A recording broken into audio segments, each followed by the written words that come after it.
सफलता की उड़ान हर इंसान का लक्ष्य होता है। जब हम कोई भी कार्य करते हैं तो बड़ों का आशीर्वाद जरूर लेते हैं, पर जब स्वयं श्री हरि आपको आशीर्वाद दे तो जरा सोचिए वह बात ही क्या होगी। हरि यानी हरने वाला, हमारे कष्ट हरने वाला। भगवान विष्णु जो सृष्टि के संचालक है, साल की पहली ही एकादशी के दिन हमें सफलता का और हमारे पाप नष्ट करने का आशीर्वाद देने सफला एकादशी के दिन पधारेंगे। पौष मास में कृष्ण पक्ष में आने वाली एकादशी सफला एकादशी है। सफला एकादशी जैसे कि नाम से ही झलकता है, सफलता पाने का आशीर्वाद प्रदान करती है और सारे पाप नष्ट कर देती है। कोई सोचता होगा कि सिर्फ व्रत करने से कैसे कोई सफलता प्राप्त कर सकता है, या सफलता पाने के लिए मेहनत जरूरी नहीं।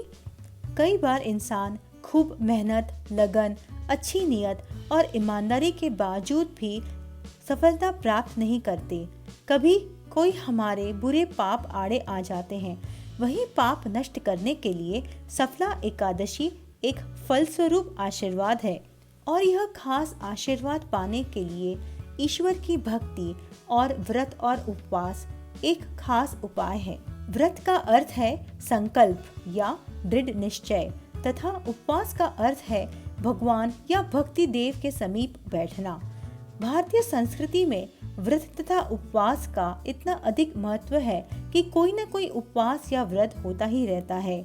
सभी धर्मों में व्रत या उपवास की आवश्यकता बताई गई है, इसलिए हर व्यक्ति अपने धर्म और परंपरा के अनुसार उपवास या व्रत करता है।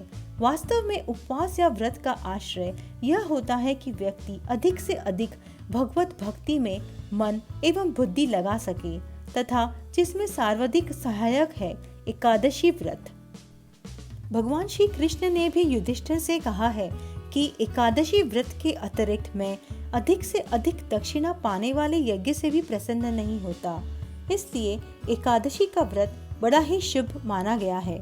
जिस प्रकार नागों में श्रेष्ठ नाग, पक्षियों में गरुड़, ग्रहों में चंद्रमा, देवताओं में श्री विष्णु, मनुष्य में ब्राह्मण श्रेष्ठ है, उसी तरह से व्रतों में एकादशी का व्रत सर्वश्रेष्ठ माना गया है। इस एकादशी का नाम सफला एकादशी इसलिए है क्योंकि इस एकादशी के देवता स्वयं श्री नारायण हैं।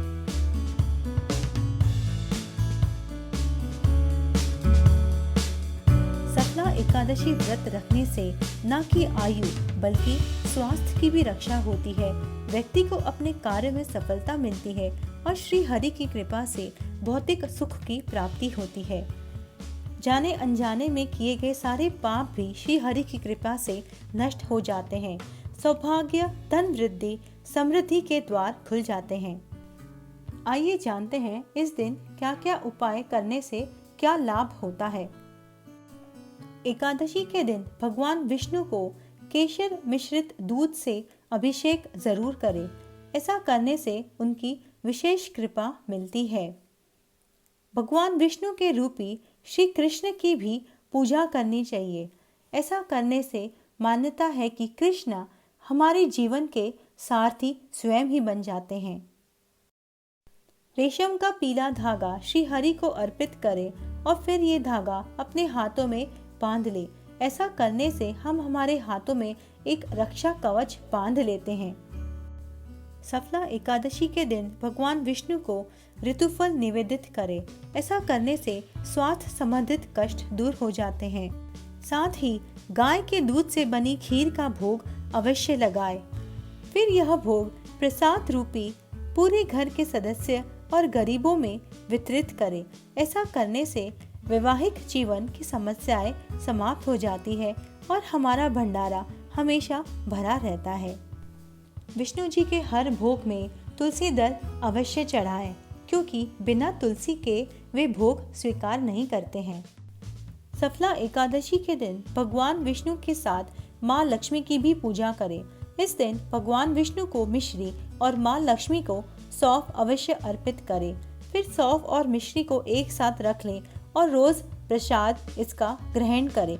ऐसा करने से कारोबार में वृद्धि होती है। इस दिन भगवान विष्णु के आगे 9 बत्तियों वाला एक दीपक जलाए और साथ ही एक अखंड दीपक भी जलाए। ऐसा करने से नौकरी या कारोबार की समस्याएं समाप्त हो जाती है। मनुष्य से लेकर देव तक सभी को ग्रह अच्छी या बुरी तरह से प्रभावित करते हैं, इसलिए बड़े ही भक्ति भाव से श्री हरि के चरण दबाएं। चरण दबाने से ग्रहों के बुरे प्रभाव खत्म हो जाते हैं। फिर उनके लिए प्रिय तुलसी दल मंजरी सहित अर्पित करें। तुलसी महारानी श्री हरि के चरण में आकर अति प्रसन्न हो जाती है। तुलसी की मंजरी सभी फूलों से बढ़कर मानी जाती है। मंजरी हमेशा पत्तियों के साथ ही तोड़नी चाहिए। मंजरी को भगवान विष्णु को चढ़ाने पर मोक्ष की प्राप्ति होती है। इस दिन गर्म वस्त्र और अन्न दान निर्धन को करने से जीवन की समृद्धि कभी समाप्त नहीं होती, साथ ही जीवन की सभी समस्याएं स्वयं ही समाप्त हो जाती है। इस तरह से एकादशी व्रत बड़ा ही फलदायी है। एकादशी कथा या एकादशी के महात्म्य को पढ़ने या सुनने से ही मनुष्य को राज सूर्य यज्ञ की प्राप्ति होती है। आइए सुनते हैं एकादशी की कथा।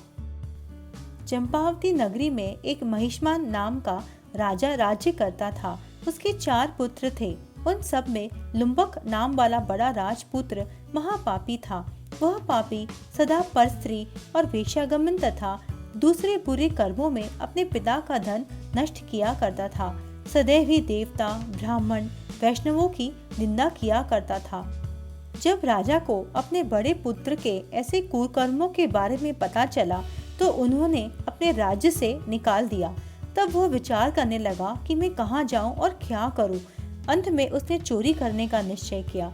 दिन में वह वन में रहता और रात्रि को अपने पिता की नगरी में चोरी करता तथा प्रजा को तंग करने और उन्हें मारने का कुकर्म करता। कुछ समय पश्चात सारी नगरी भयभीत हो गई। वह वन में रहकर पशु आदि को मारकर खाने लगा। नागरिक और राज्य के कर्मचारी उसे पकड़ तो लेते, किंतु राज्य के भय से छोड़ देते। वन के एक अति प्राचीन विशाल पीपल का वृक्ष था। वह महापापी लुम्बक वहीं रहा करता था। ऐसे ही चोरी चकाती में दिन बीतते चले गए। फिर पौष कृष्ण दशमी की रात आई। उस रात उसे बहुत ठंड लगी और वह सो ना सका। सुबह होते होते ठंड से लुम्बक बेहोश हो गया। आधा दिन गुजर जाने के बाद जब बेहोशी दूर हुई तब जंगल से फल इकट्ठा करने लगा।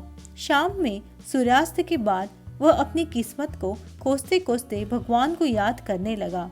एकादशी की रात भी अपने दुखों पर विचार करते हुए लुम्बक सो न सका। इस तरह अनजाने में ही लुम्बक से सफला एकादशी का व्रत पूरा हो गया। इस व्रत के प्रभाव से लुम्बक सुधर गया और इनके पिता ने अपना सारा राज्य लुम्बक को सौंप दिया और खुद तपस्या के लिए चले गए।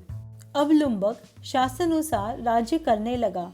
उसकी स्त्री, पुत्र आदि सारा कुटुंब भगवान नारायण का परम भक्त हो गया।